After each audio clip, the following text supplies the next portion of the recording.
Gu Yi. Start simulation. You use your talent for the first time, feeling excited. You get up from the bed and examine your surroundings. This is an ICU room. A bed is placed against the wall with a nightstand beside it. The floor is covered in scattered clothes, and there's an empty cardboard box. You turn around and open the window. There is a fence outside the window, securely placed. It's impossible to escape through the window. You turn around and start looking for clues in the room. The door to the room is locked from the outside, unable to be opened. You reach the bedside, lifting the blanket, sheets, and mattress, but find no clues or hints.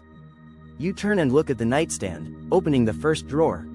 Inside, there are only some pills and miscellaneous items. Knock knock knock. A knock on the door, someone inquires about your situation. Gu Yi. No response. The door opens, and a doctor with two nurses enters the room. The doctor and nurses are all wearing bird beak masks. The doctor glances at you and checks your first drawer. He removes his mask, and his head immediately turns into a monstrous shape. Your vision is filled with blood. You are dead. Simulation ends. Gu Yi. Gu Yi suddenly opens his eyes, exhaling lightly. The simulation was so real that even the sensation of the monster piercing his heart was perfectly simulated. He truly experienced a real death. In the first simulation, Gu Yi didn't even leave the hospital room before being killed by the monster doctor.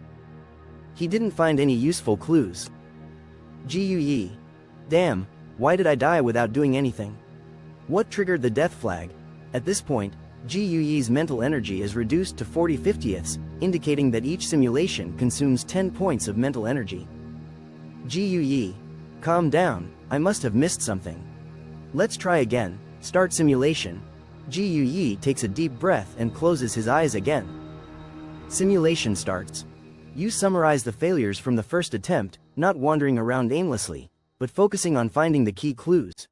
You don't rummage through the bed.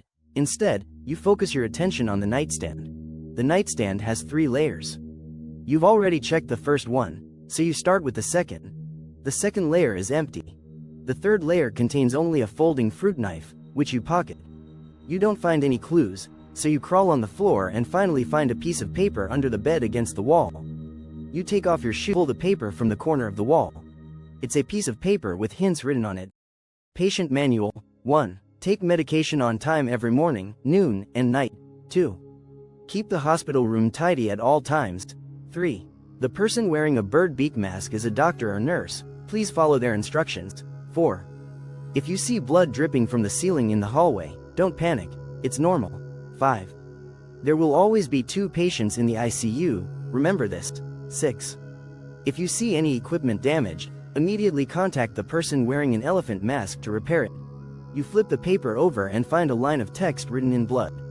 The paper contains contradictory rules, and you don't know which one to trust. The first rule on the front tells you to take the medicine on time.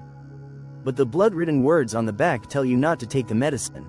What's more terrifying is that the paper also says, there will always be 2 patients in the ICU, yet from the beginning to the end, you haven't seen your fellow patient.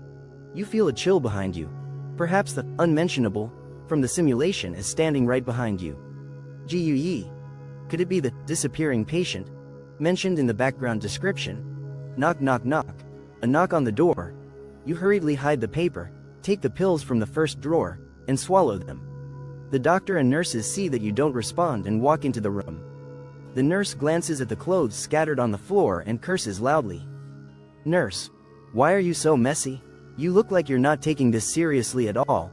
She pulls an atomic pen from her pocket and stabs it into your eye. Your vision is filled with red. You are dead. Simulation ends. Gu Yi exits the simulation, covering his eyes, recalling the gruesome death he just experienced. This time, Gu Yi made a significant breakthrough. He now knows the reason for his first death.